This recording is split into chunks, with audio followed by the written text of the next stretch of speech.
Does this picture look familiar to you? Maybe when you go to work, it feels a little bit listless. There's kind of a fog and a haze. Things are unclear. Everybody's just kind of moving around, but doesn't seem to have the energy that they used to have. If this is you, you might be in leadership limbo. All right. Well, that's the episode today. But before we get into that, let's talk about our sponsor, The Black Investing Box. Listen, if you want your kids to be excited about saving money and investing, you want to change the relationship you had with money for them, check out The Black Investing Box at theblackinvestingbox.com. This is the Drew Sutton Leadership Show, and we are excited to celebrate Halloween with Dante's Leadership Inferno. That's right. We'll be studying the 9 layers of hell, Dante's hell, and seeing how they affect and how they play out in our businesses. The first layer we're talking about today is Leadership Limbo. Now, let me tell you a story about a tech company that you might really love today that wasn't always quite so. When this tech company started out, it was the first personal computer. It had huge fanfare, and it took the education market by storm. Its stock price was rising, but in the 90s, it began to flounder. And the reason was they took their visionary leader and they sent him packing. Now, one of the things that Steve Jobs was so amazing at is saying no. In fact, later on in life, he said, I'm more proud of the things that we have said no to than the things that we've said yes to. Because as we see the iMac of circa 2000, Apple didn't lack for intelligent people. It didn't lack for great designs. It didn't lack for great management. What it lacked was clear focus. And so the company floundered. They brought back in Steve Jobs, of course, with his amazing iPod. And he said, look, this is our focus. iPods and sleek design is going to be our focus for the next, I don't know how long. And it was. The iPhone came out and the stock price started to rise. Then he went on to revolutionize various other portions of the company, picking innovation and becoming the market dominating leader in that spot and then picking another one and picking another one and picking another one. In fact, I'm doing a live podcast right now, pretty much because of the ubiquity of the iPhone and Androids. But the iPhone was the first. And we owe that to Steve Jobs. Now, Steve Jobs had something else that was super interesting that allowed him and his team to avoid leadership limbo. And that was the Steve Jobs distortion field, is what they called it. The people on his team, Steve would pitch a vision. They would tell him why it wouldn't work. And every single one of them said, when Steve was around, you just believed that you could accomplish what Steve said you could accomplish. The Steve Jobs reality distortion field is what they called it. And the result is essentially modern technology, right? All of the smart devices that we have are because of the iPhone and the compression of technology that Steve and his team put together. What was their key to success? The key to success and to avoiding leadership limbo is having a clearly well-defined mission. Now, most of us have a mission statement, and most of us can't repeat it. And if you can repeat your statement, I guarantee you that your new hire can't, and probably your middle manager can't as well.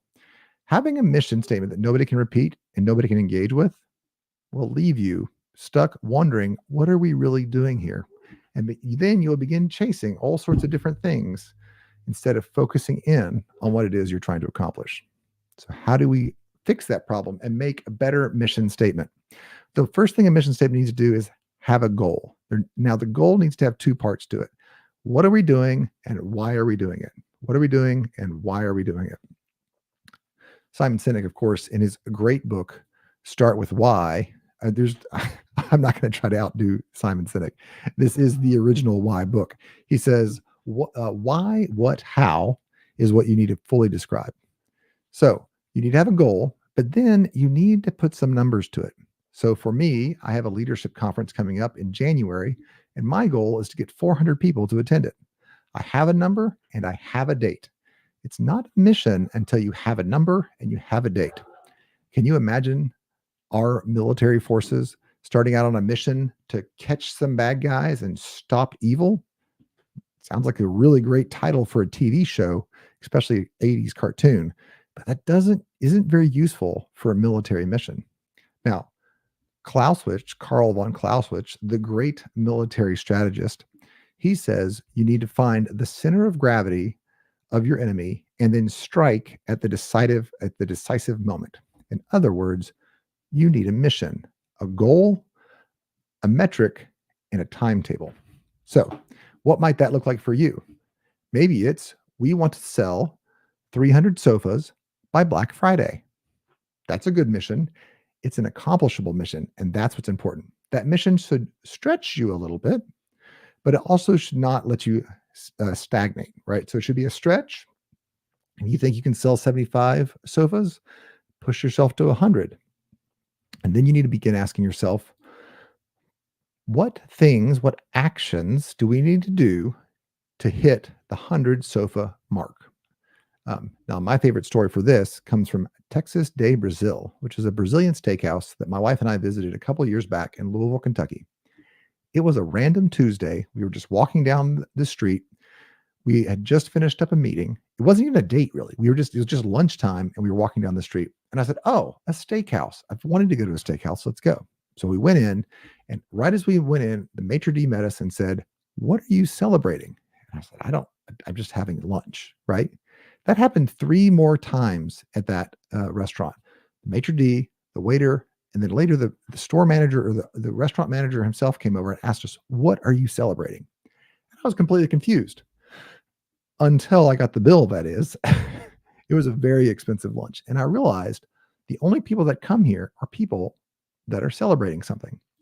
So if I were to describe the values that Texas de Brazil has, maybe, and I haven't officially looked up their value structure, but I bet it's something like, let's give people an opportunity to celebrate.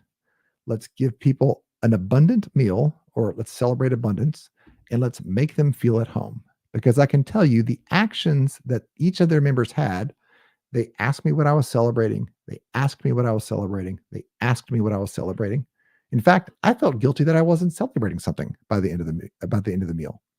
Then they kept bringing food to me, and I don't know if you've been to a Brazilian steakhouse, but you have this little card, and if it's green side up, they literally keep bringing you food. Like it's almost harassment, like just a steady stream of folks bringing you food until you turn it to red, and then they stop bringing you food.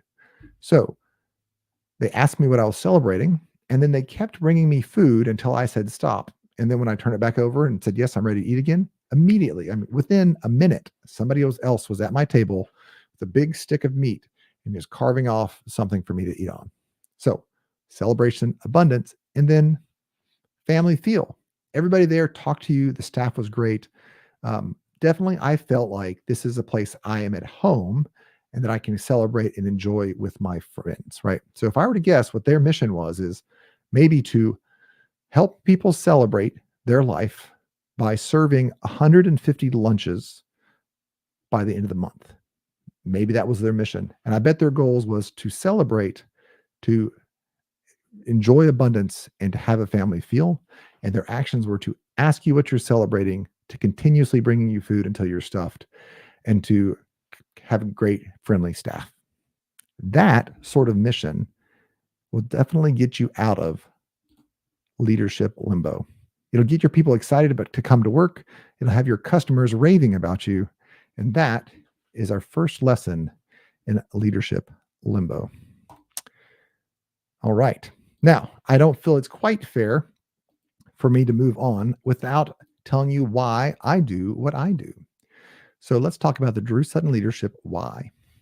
At Drew Sutton Leadership, we believe that you were designed for more than you're currently doing. That's more skill, more influence, more impact, and more results. We believe that you were designed for more than you are right now. And every day, I see people living below their full potential, essentially because they're trading it for very good sauce. What does very good sauce mean? Dr. Faustus is a play that I read in high school, and I'm eternally grateful for this moment because in Act 1, Scene 4, the devil is running around trying to find people's souls, and he comes to a homeless person and he says to him, "Will you sell me your soul?" And the homeless person says, "Well, no." He says, "Well, what about for a leg of lamb?" And the homeless person says, "Well, it would have to be exceptionally good sauce."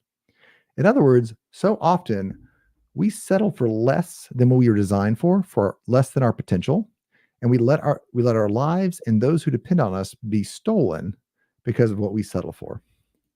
I believe that everyone deserves to live a full and abundant life. And you can't do that until we do a couple of things. The first thing that we have to do is I need to create stages for people. I mean, give you a spot to succeed and to shine on. That's one of the things that I do. I teach tactics because I call them my parlor tricks. We do cash flow, we do leadership, we do products, we do marketing, we do sales, we do all that stuff. Those are just the tactics that I teach. But I'm really inviting people to live up to the potential that they know that is in them. And it's my job to help them get there. So every day I'm championing businesses. I think you guys have seen my podcasts. I'm producing content. That's what this is. And then I work one-on-one or in groups with businesses and I coach them so that they can reach that abundant, full life that they were designed for. Now, that's not a great mission because I haven't put any numbers to it yet. So here's some numbers. This year, I want to find 20 leaders who are able to teach others the things that I'm teaching and helping them with. And then as a stage, I have a John Maxwell leadership conference that I'm hosting in January. And my number for it is I want 400 people there. How am I going to get there? Well, at the minimum, I want to find 20 table sponsors. So the way the event's going to work is we're going to have multiple speakers.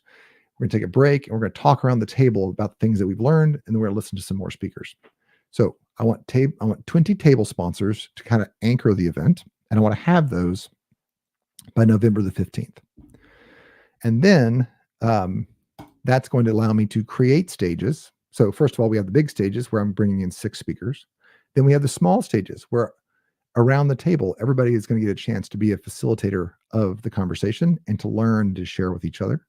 We're going to be learning tactics and we're going to invite others. So if you're a table sponsor, maybe you only have 6 people in your organization. Maybe you can invite a client, a spouse, a friend, invite somebody to your table to have that conversations. And then we'll be able to champion each other. Of course, I'm producing content. There's content on the stage. The folks at the table are going to be producing content for each other. And then we're going to coach leaders afterwards. So there's an 8-week follow-on to the leadership conference. If you want to take those leadership lessons back to your organization and you want to take your organization up a level, then we can do that this year. That is how I think about Leadership Limbo. I would love to hear your comments. And tomorrow, come back for another one as we talk about the second layer of Dante's leadership hell.